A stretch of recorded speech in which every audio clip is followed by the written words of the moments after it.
Bonjour à tous et à toutes, bienvenue donc sur ce deuxième rendez-vous Tendance des Prindes dédié à la décoration personnalisée. 30 minutes consacrées à l'analyse d'un marché en plein développement en compagnie de Jeanne Chemla. Bonjour Jeanne. Bonjour Cécile. Vous êtes fondatrice et directrice de la Jolie Galerie et spécialiste entre autres, nous verrons des murs illustrés. Vous nous en direz plus dans quelques instants. Je vais faire une courte introduction au préalable pour parler de ce marché. Donc le marché de la décoration imprimée est aujourd'hui en plein développement. Ce n'est pas un scoop, on en parle depuis plusieurs années. On le constate tous les jours dans notre vie courante. L'hôtellerie, la restauration, le retail, les espaces de travail, les espaces de santé, les musées, etc. Aucun secteur aujourd'hui n'échappe à cette tendance.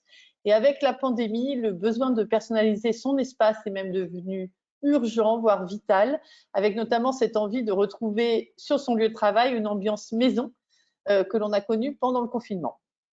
Alors derrière ce mouvement se cache donc évidemment beaucoup d'envie, mais surtout une révolution technologique qui a permis à ces envies de naître et de se développer. Cette révolution technologique, c'est celle de l'impression numérique. L'impression de petites séries est désormais possible, la multiplication des supports imprimables également, les effets texture et de matière se sont multipliés, la rapidité aussi de la production entre en ligne de compte. Et en passant de l'analogique au numérique, le monde de l'impression aussi s'est affranchi de beaucoup de contraintes et a ouvert la voie à ce boom de la déco où tout ou presque aujourd'hui est réalisable et personnalisable. Pour autant, les planètes sont certes alignées, mais nous n'en sommes qu'au milieu du gué, puisque nous avons certes les bons supports d'impression, les bonnes machines et les bonnes encres, qui n'émettent pas de composés organiques volatiles, qui peuvent être dans les intérieurs. Sans aucun souci, tout va bien. On a des imprimeurs experts qui réalisent des travaux magnifiques, mais là où le bas blesse, c'est qu'on parfois, c'est le fichier. Qu'est-ce que l'on va imprimer? On sait tout faire, mais il nous manque le motif. C'est toujours, on y pense à la fin d'un projet, par exemple. Et c'est bien dommage, puisqu'on prend une photo dans une banque d'images, alors qu'on pourrait avoir une vraie approche qualitative aussi au niveau du fichier. Et la pertinence de ce chouette fichier, c'est là que tout va se jouer. Et aujourd'hui, dans ces tendances, c'est créer le dialogue entre la création et la technique. C'est le nouvel enjeu de ce marché et c'est ce dont on va parler aujourd'hui. Alors, Jeanne va nous en parler dans quelques instants. Je vais juste balayer rapidement quelques exemples. Cette petite compilation a été réalisée en partenariat avec le magazine IC Le Mag. C'est un sujet que l'on traite souvent dans le magazine. Donc, on a choisi, j'ai pioché quelques exemples, à mon avis, que j'ai trouvé qui illustraient parfaitement la thématique. Donc, ce que nous avons sous les yeux, là, c'est un plafond imprimé. C'est le plafond imprimé du Café des Phares à la Bastille à Paris. Et c'est un papier peint numérique réalisé par la société Néodeco, avec le design est signé Lorraine Roman. Donc, il y a vraiment un travail donc, au niveau de l'impression, puisqu'il y a des contraintes quand même spécifiques, et au niveau du design, puisque nous avons une designer sur ce projet. Autre réalisation que vous connaissez sûrement, donc du studio Beauregard, qui, à l'instar des vitraillistes, a imaginé des vitraux adhésifs prêts à poser ou sur mesure. Je vous laisse juger du résultat, c'est plutôt bluffant et magnifique, mais c'est un avis personnel. À droite, vous avez les revêtements de sol souple de Forbo Flooring System. Et le petit monsieur appuyé sur le poteau, vous le reconnaissez sûrement, mais c'est Stark.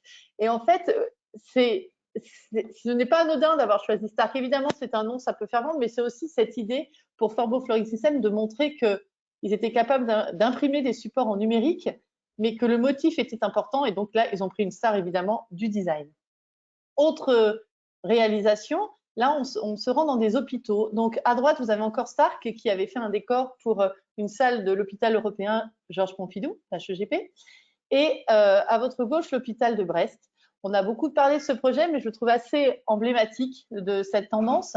Donc, on voit, c'est dans un service pédiatrique où les enfants vont passer des examens extrêmement anxiogènes quand même quand on est petit. Et donc, ils ont créé dans cet hôpital tout un cheminement personnalisé, une déco personnalisée, donc qui devait répondre quand même à énormément de contraintes sanitaires, évidemment.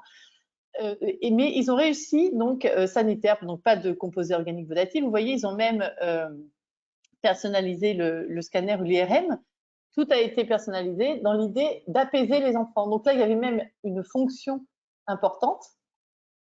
Il faut savoir que ça vous paraît évident, on est à Brest, ils ont fait un décor marin, mais c'est pas aussi simple. Le designer qui est derrière a travaillé avec des spécialistes, puisque le bleu, par exemple, qui a été utilisé est un bleu hypnotique et qui plonge les enfants littéralement dans pas un demi-sommeil, mais qui les apaise. Et par conséquent, l'examen se passe beaucoup plus facilement et c'est beaucoup moins anxiogène pour les enfants.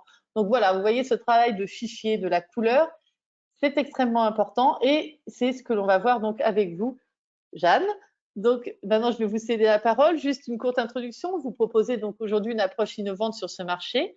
Au départ, je vais vous laisser le dire, mais vous êtes une galerie d'art dans laquelle vous présentez le travail d'artistes de différents talents venus du monde de l'illustration et des artistes que vous avez poussés aujourd'hui à s'exprimer sur différents supports. Mais je vous laisse nous en dire plus tout de suite.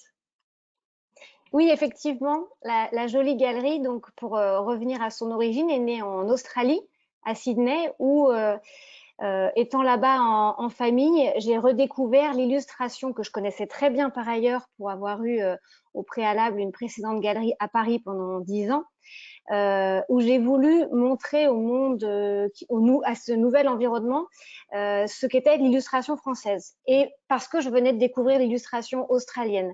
Donc, le point de départ, ça a été de faire le pont entre deux cultures par l'art. Et l'art, lequel? L'illustration, en l'occurrence. Donc, la Jolie Galerie dédiée à l'illustration a fonctionné d'abord comme une galerie classique, en partant donc de l'original. Alors, l'original, pour moi, c'est quelque chose qui est très important parce que j'y étais très attachée. J'y suis encore toujours très attachée. Mon bureau en témoigne derrière. Mais ce que j'entends par original, c'est le dessin qu'on va encadrer et qui va sentir la peinture, unique, originale. J'ai pas réussi pendant 10 ans à aller au-delà de cette notion d'original. Et puis est arrivé, et là les planètes sont bien alignées avec la rencontre avec Cécile, est arrivée, même bien avant notre rencontre, la révolution d'impression numérique qui m'a permis et qui a permis à la Jolie Galerie et aux artistes qu'elle représente, puisque une galerie c'est avant tout un lien humain et soudé et fidèle avec ses artistes, elle a permis de voir les choses en grand, tout simplement, et de participer à ce que vous disiez tout à l'heure, cette création de singularité dont on a tous besoin, parce que les illustrations que j'avais autour de moi, j'ai vu que je pouvais leur faire les amener effectivement dans un nouveau terrain de jeu. C'est pas que l'illustration n'était pas dans ce terrain de jeu, parce que évidemment les illustrations sont dans les publicités, dans des magazines, etc. Elles ont beaucoup de flèches à leur arc, mais en tout cas en termes d'art et d'œuvres d'art inédites, dans le papier peint, j'avais besoin d'y trouver autre chose. J'avais besoin de voir que les designers, les illustrateurs pouvaient aussi être en grand. Alors, le premier point de départ qu'on a voulu faire en voyant les choses en grand, c'est l'image que vous voyez en dessous, c'est des fresques par les artistes directement sur le mur. Bureaux, hôpitaux, maisons, hall d'entrée dans les entreprises. Et puis, ça nécessite, et c'est super parce que c'est un partage d'art, c'est vraiment quelque chose c'est une expérience au-delà d'une œuvre d'art qui arrive sur le mur de ce nouvel habitat pour l'image. C'est encore l'original là. On est encore un peu dans l'original encore. Bah, en fait, c'est le deuxième ça pas. Commence, voilà. On avance vers. Il a fallu m'expliquer longtemps les choses, j'ai compris vite, mais il a fallu m'expliquer longtemps. Et oui, j'avais envie toujours de ce rapport, de ce partage. Et puis, j'ai passé le pas il y a quelques temps, récemment, pour élargir donc cette passion à l'impression. Et là, on est parti sur des décors panoramiques personnalisés. Voilà, exactement. Et alors, pour ça, cet arbre-là, par exemple, bah, on fait des essais. Alors oui, je fais une parenthèse, c'est que pour m'aider à faire ce pas, et je me suis entourée et on est maintenant une équipe soudée. J'ai l'agence Spark Webmaster avec Sarah qui fait tout le côté digital. Stéphane Brunet de chez Nesprint, chez qui je fais tout ça et je vais chez lui comme je vais chez le Père Noël pour découvrir les immenses rouleaux de certains produits que je vous montrerai peut-être après. Déborah Prasquier pour son agence d'architecte d'intérieur, parce qu'il n'est pas évident quand on arrive sur ce marché-là. On imagine un bel arbre, on imagine le client, imagine, donc là on va parler aussi du rapport entre ce qu'on veut, ce qu'on peut faire, donc évidemment Nesprint, l'imprimeur ou d'autres comme Pascal à l'atelier Image et compagnie à Saint-Ouen avec qui on travaille aussi. Eux, c'est des outils. nous, on récolte des demandes, on vient d'un univers d'artistes, et puis ces 3 pôles doivent se rencontrer, mais ils doivent se rencontrer pas professionnellement. Et poser un arbre comme ça, il faut penser aux prises électriques. Alors là, ça va parce qu'on a un tronc et des feuillages comme ça. Les prises électriques, a priori, elles vont aller se disperser là où il faut. Mais si on a un petit personnage pour une chambre d'enfant avec une petite balançoire, une petite fille au milieu d'arbres comme ça, et toute légère, et puis qu'il y a une prise électrique à côté d'elle, ça va. Voilà, donc il va falloir faire un agencement. Donc là, l'architecte d'intérieur va intervenir. On va pouvoir peut-être masquer les prises électriques avec le bon pantone du fond de l'arbre, etc., etc. Donc la galerie a réuni des experts qui même parfois sont insolites, comme je pense à Emeline Stranard, qui est assistante chef déco, accessoiriste sur les tournages de films, donc une pro de la déco, qui en un tour de main va avoir 10 idées à m'offrir pour pouvoir vraiment intervenir correctement chez le client qui a une demande particulière, puisque c'est du sur-mesure. Oui, et donc vous avez bien créé cet écosystème finalement autour du fichier, autour du travail du fichier, et Absolument. que c'est pas simplement, on ne transpose pas une illustration sur un mur. Il faut créer ce fameux fichier numérique et prendre en compte beaucoup de contraintes liées à l'espace, au support et à l'envie du client. Et puis aussi au niveau même du fichier de départ de lui-même, l'illustration originale.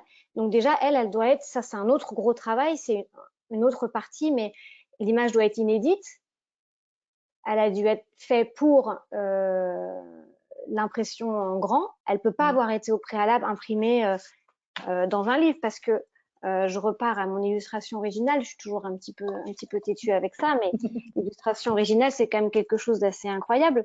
C'est quelque chose qui est inédit et puis qui devient un livre ensuite. Je ne sais pas si on voit bien, mais oui. Voilà, on a l'original qui est imprimé des centaines de milliers de fois. Alors, on n'est pas dans les centaines de milliers de fois pour nous. Notre arbre, il va avoir quelques impressions et il va rester œuvre d'art. Justement, vous cultivez quand même la sélection, c'est-à-dire que oui. Pour l'arbre, vous dites que l'artiste, ou c'est l'artiste qui décide, je veux bien que cet arbre soit transposé dans un nombre défini c'est ça, de pièces ou de réalisations, mais c'est tout. C'est important. Oui.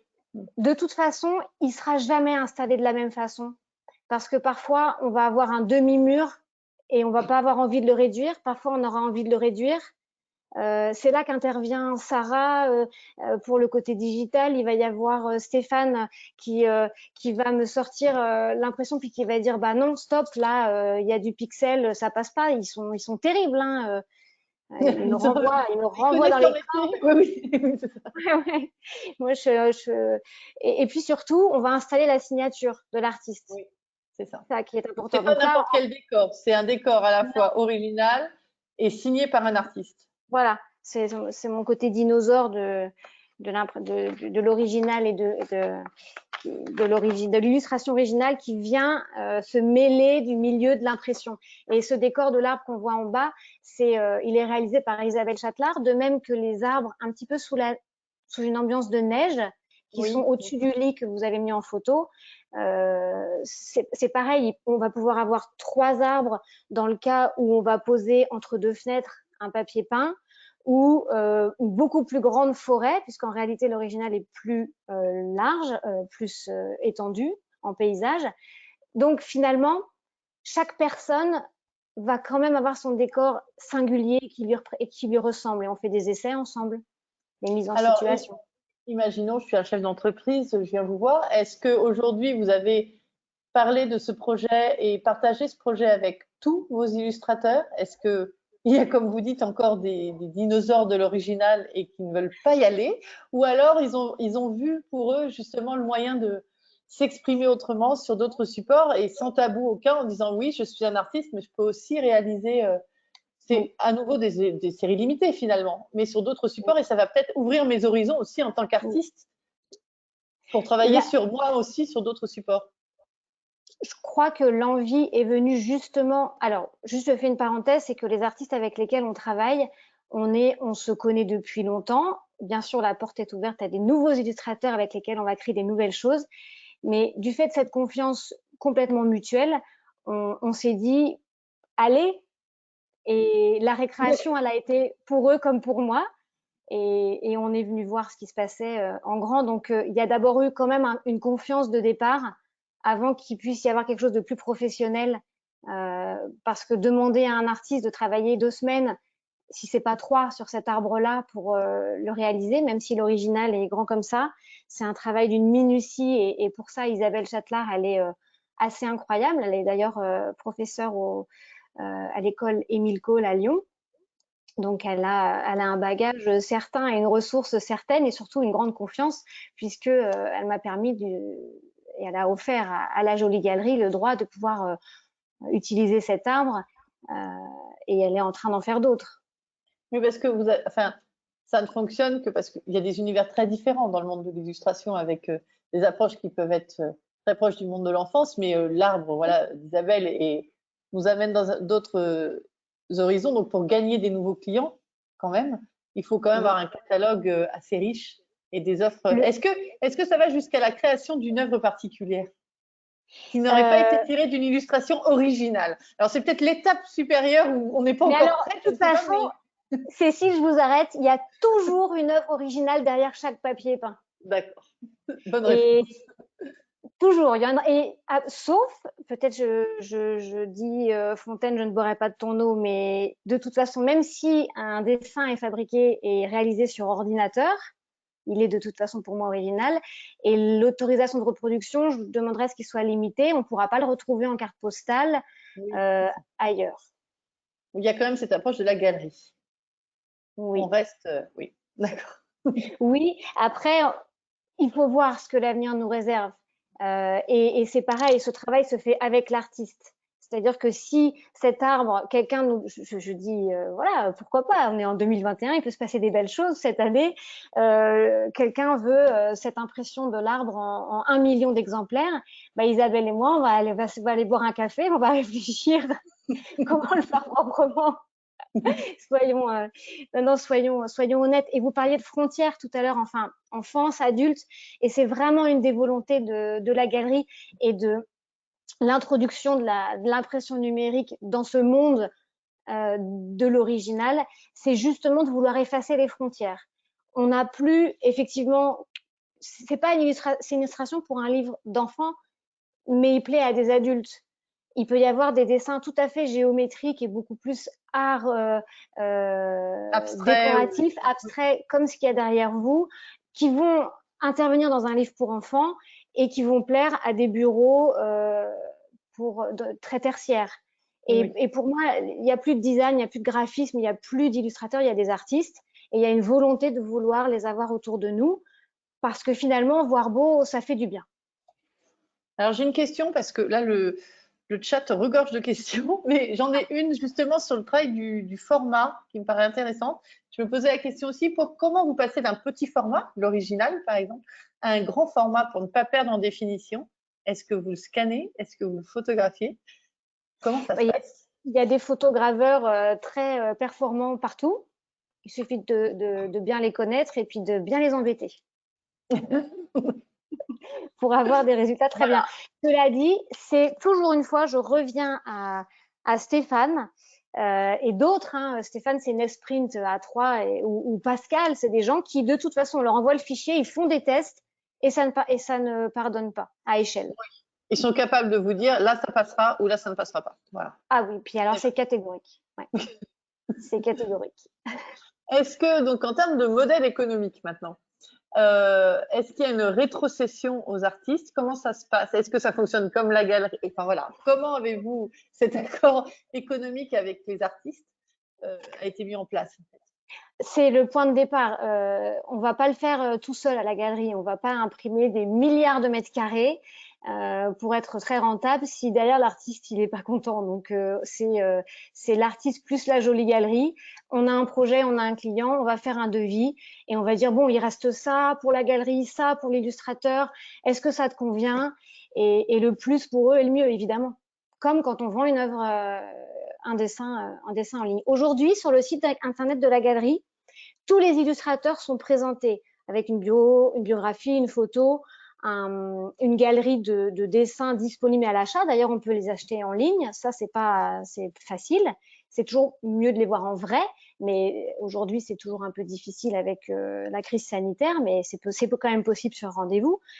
Et l'autre partie va être le décor avec des produits qu'on peut acheter en ligne, qui vont être, par exemple, le Magic Wall.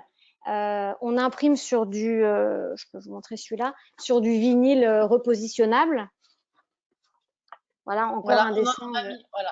On a mis à l'écran les différents types de voilà, très bien. Voilà. Donc, vous avez en bas les montagnes de Géraldine Alibeu qui sont inédites et qui vont, on voit le bureau avec une seule chaise blanche, donc c'est le Magic Wall.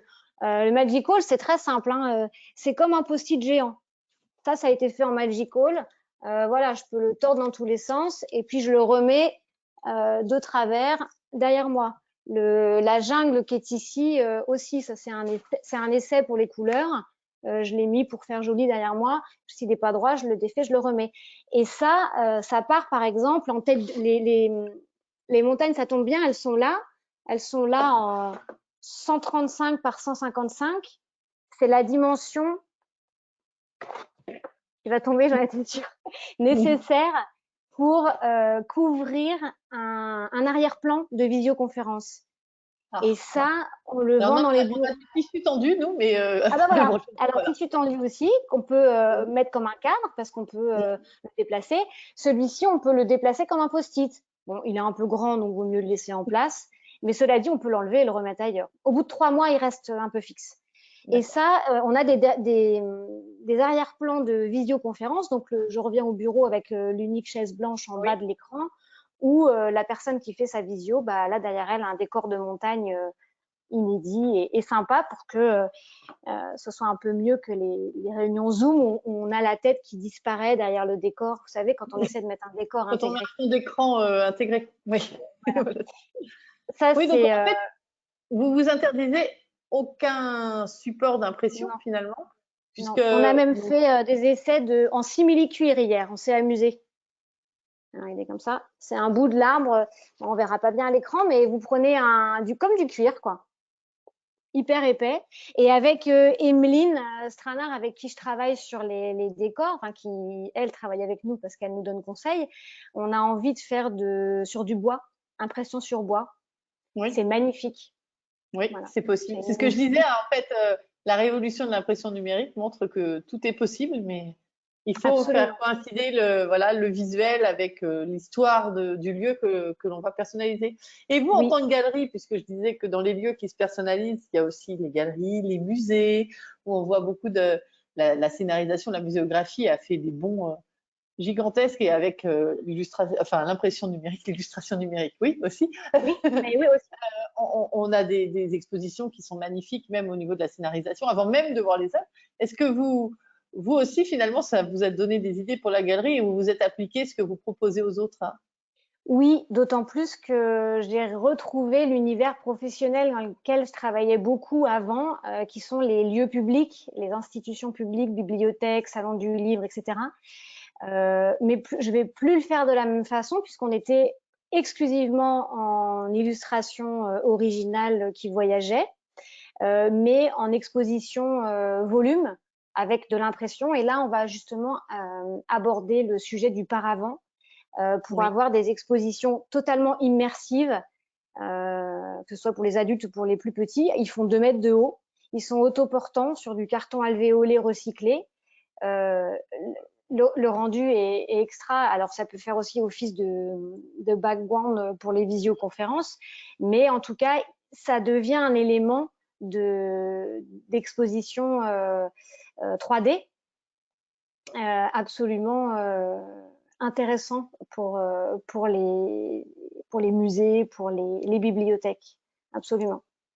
Quand on fait de la décoration personnalisée et notamment intérieure, donc on a dit le fichier est important, mais aussi le fait que les supports que l'on utilise, surtout les encres que l'on utilise, les techniques d'impression ne dégagent pas de composés organiques volatiles pour que le lieu soit le plus sain possible. Est-ce que ça, c'est une préoccupation et une contrainte que vous imposez aussi aux prestataires avec lesquels vous travaillez? Alors, c'est un prérequis Et est-ce que vous avez cette demande aussi de vos clients finaux? Alors, c'est une demande et pour certains, c'est une obligation. Donc, ça fait partie du cahier des charges. Le fait que ce soit anti-feu pour du papier peint, c'est indiscutable. Le fait que ce soit lavable pour un lieu public d'exposition où des enfants vont poser leurs baskets sur le bord du décor, parce que c'est comme ça, les enfants ils mettent leurs baskets sur le décor, c'est pas un problème. Bah, il est lavable à l'eau, c'est important. Pour les hôpitaux, ça va de soi, tout ce qui va être encre. Et l'atelier, oui, les machines même sur lesquelles sont imprimées ont une politique environnementale certaine, puisque Nesprint, par exemple, va recycler les tubes en alu des kakémonos qu'il peut imprimer. Donc, il s'inscrit dans une démarche, les encres sont écolatex, il y a le label Green Guard.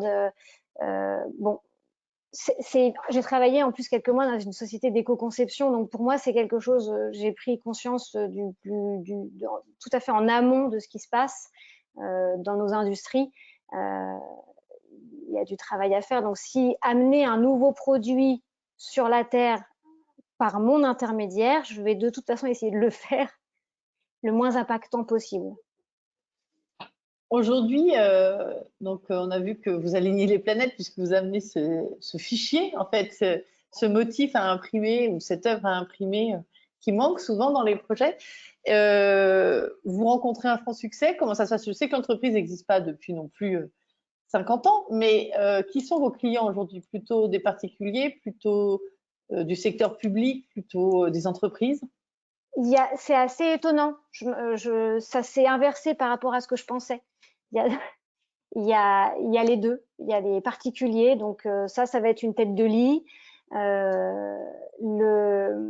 Les paravents que je pensais aller dans les bureaux pour des cloisons amovibles, pour des séparateurs d'espace, vont en réalité dans des lieux publics pour créer des espaces d'exposition comme on en parlait tout à l'heure. Donc il y a un chassé-croisé des attentes, mais qui sont une attente qui est certaine parce que, alors c'est vrai que le choix est subjectif, hein, ça je peux le dire et l'avouer et être transparente là-dessus, hein, c'est une politique éditoriale complètement subjective. On propose ce qu'on aime, clairement, on n'a pas d'autres critères. Et la demande est grande, surtout aujourd'hui.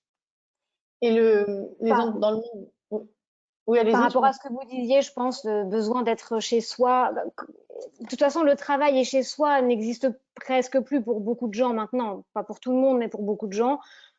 Donc, la volonté d'être bien au travail comme à la maison se fait sentir et on peut y apporter une petite réponse. En termes de bien-être, justement, dans les entreprises, c'est un enjeu de bien-être des salariés et même de rentabilité et d'efficacité des salariés. Un nombre d'études assez impressionnant Oui.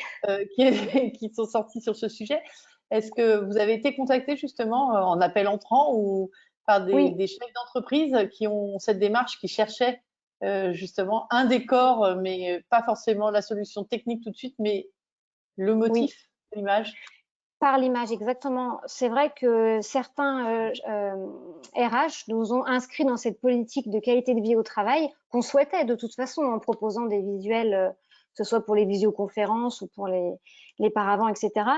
Ils nous ont inscrits dans cette démarche clairement, comme Bonduel dont on parlait ensemble, Cécile, où le RH Alexandre Frézeau a une vraie volonté de vouloir améliorer la qualité de vie de ses salariés, notamment dans des cuisines où il fait froid, avec des contraintes techniques incroyables. On n'en est pas encore sorti, mais on y travaille, où il fait froid, qui sont lavés et surlavés et désinfectés chaque nuit, puisque tout est démonté chaque nuit. Et il fait 4 degrés, les Karcher passent sur les murs et il voudrait néanmoins, il tient le coup pour décorer ses cuisines. Et, il a fait appel à nous parce qu'il a aimé les visuels qu'on proposait. Donc l'entrée s'est faite par les visuels. Par le visuel, oui. Oui. Et j'ai une question, moi je pensais aux abonnements qu'on peut avoir des fois avec des bibliothèques pour une œuvre d'art, par exemple, qui tourne. Je pensais à ça dans ma tête. Voilà, une artothèque, voilà. Et là, j'ai une question donc, d'une personne qui nous suit, qui dit, au-delà de la vente, est-ce que vous faites de la location temporaire? Alors, pour les œuvres, je ne sais pas, mais est-ce que voilà, on pourrait imaginer des décors qui tournent? Parce que c'est vrai qu'on a envie de changer de décor en fonction des saisons parfois. Est-ce que ça peut être une option? C'est peut-être pas encore en place, mais c'est peut-être une idée. Oui, alors pour l'artothèque, pour les illustrations originales, c'est tout à fait possible. On peut faire ça, on l'a déjà fait, faire un système d'abonnement et de renvoi d'œuvres encadrées, bien sûr, pour que ce soit prêt à poser. Pour les décors, étant donné qu'on a une politique environnementale certaine, on en parlait tout à l'heure, les supports sont en carton et souffriraient trop dans les allers-retours. Je parle des paravents. Donc, on aurait une perte de qualité et une petite déception arrivée à un certain moment. Donc, ils sont, comment dire, amovibles, certes, mais manipulables avec précaution. Les Magic Wall, maintenant, c'est pas une mauvaise idée, d'autant plus qu'ils sont amovibles complètement. On peut les réenrouler et nous les réenvoyer pour en avoir un autre. Absolument, c'est une très bonne idée. C'est une très bonne idée. Merci à cet auditeur. D'ailleurs, on a eu, pardon, je poursuis ma réponse. C'est une des possibilités que nous avons avec Alexandre de Bonduel. On a peur que le décor souffre avec les Karcher, donc on essaie de se poser la question d'un abonnement annuel pour qu'une fois que le visuel est abîmé, on le remplace. Et les salariés pourraient voter sur un choix, voilà, pour qu'il y ait une participation, parce que j'en reviendrai de toute façon toujours à mon partage humain et partage d'art, parce que pour moi, c'est un patrimoine, en fait. Que ce soit chez soi ou au travail. Là, j'ai une autre question. Vous faites des œuvres à mettre sur les murs et sur les sols. Je pense que voilà, c'est toujours ce fichier. Alors, il n'y a pas encore de réalisation. Quand on parlait du simili-cuir, on n'en était pas loin, justement, parce que c'est des matériaux qui ont été testés. Alors, j'ai oublié le terme, il me l'a dit hier, Stéphane, mais j'ai été mauvaise élève, je l'ai oublié. Qui ont été testés, vous savez, pour être frottés comme ça, comme chez Ikea. Où ils font, ah oui, pour le grand passage, en fait. Pour le grand passage. Les sols grand passage. Et ça a été validé. Donc c'est aussi une excellente idée. Non, mais de toute façon, on peut faire du bois, comme vous le disiez tout à l'heure. Je crois que tout est faisable aujourd'hui en termes de support. Le tout est de mettre le bon visuel et de l'installer proprement.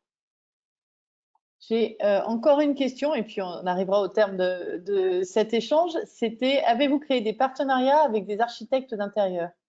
Oui, absolument. Le cabinet Cécile et Trémiste, qui est en Israël, avec Déborah Prasquier, qui est un grand soutien. C'était important de toute façon parce que c'est un corps de métier, ça s'invente pas l'organisation et l'agencement d'un décor. Et nous, on est un outil à ça. C'est l'inverse, c'est plutôt les architectes d'intérieur qui nous utilisent dans le cadre de chantier. Je pense aussi à Maison Paillette, qui est installée à côté de chez nous dans la région, qui va pouvoir nous être utile. C'est l'inverse en fait. On est chacun à l'outil de l'autre. C'est une mutualisation, on va dire. Chacun apporte sa petite pierre. Merci à vous, Jeanne. Merci beaucoup pour cet échange et ce partage. Alors, votre galerie, quand elle sera ouverte, elle est à quelle adresse juste si on veut? C'est du côté de Troyes? Voilà, oui, c'est ça. À Troyes dans l'Aube, en espérant pouvoir réouvrir notre petit lieu à Sydney en parallèle, mais en ce moment c'est trop compliqué. Oui, l'Australie a fermé ses portes pour l'instant. Ça fait un moment déjà. Oui. Donc, si vous passez du côté de Troyes, je vous invite à aller visiter la jolie galerie et vous découvrirez peut-être le motif, le décor que vous aurez chez vous, dans votre bureau. Donc, merci Jeanne. Pour vous tous qui nous écoutez, sachez évidemment que cet échange a été enregistré et qui fera l'objet de replays, évidemment, que vous trouverez sur le site du salon, salon-cprime.com, avec tous les liens utiles et un article pour rappeler toutes les informations qui ont été données aujourd'hui par Jeanne. Aujourd'hui, les Cprime Days, voilà, c'est terminé pour aujourd'hui. Il reste encore 2 jours, si vous voulez, mercredi et jeudi, pour suivre d'autres conférences sur les enjeux toujours des industries graphiques. Demain matin, voilà, nous avons l'invité Julia Boutoy-Nojac. Nous parlerons enseigne, e-vision et les grands enjeux de l'enseigne en 2021, qui, dans le cadre de la Convention climat et de l'article publicité, vont être extrêmement dynamiques, on va dire. C'est un autre sujet, mais tout aussi intéressant. C'est la fin donc des Cprime Days aujourd'hui et c'est rituel. Je vais citer tous les membres de l'équipe qui ont participé à l'organisation. puisque je ne suis pas toute seule à créer ce programme. Donc, ont participé à l'organisation et au marketing de ces journées Pauline Ducas, Bertrand Genevier et Monica Calvo. À la communication, Cécile Clausel, Marie-Caroline Register, Marie Guittard et Arnaud Brassac. Et au contenu, Florence Ducas, qui est le rédacteur en chef du magazine Ici le Mag, partenaire évidemment de ces rencontres. Merci beaucoup à tous et à très bientôt. Au revoir. Bonne soirée.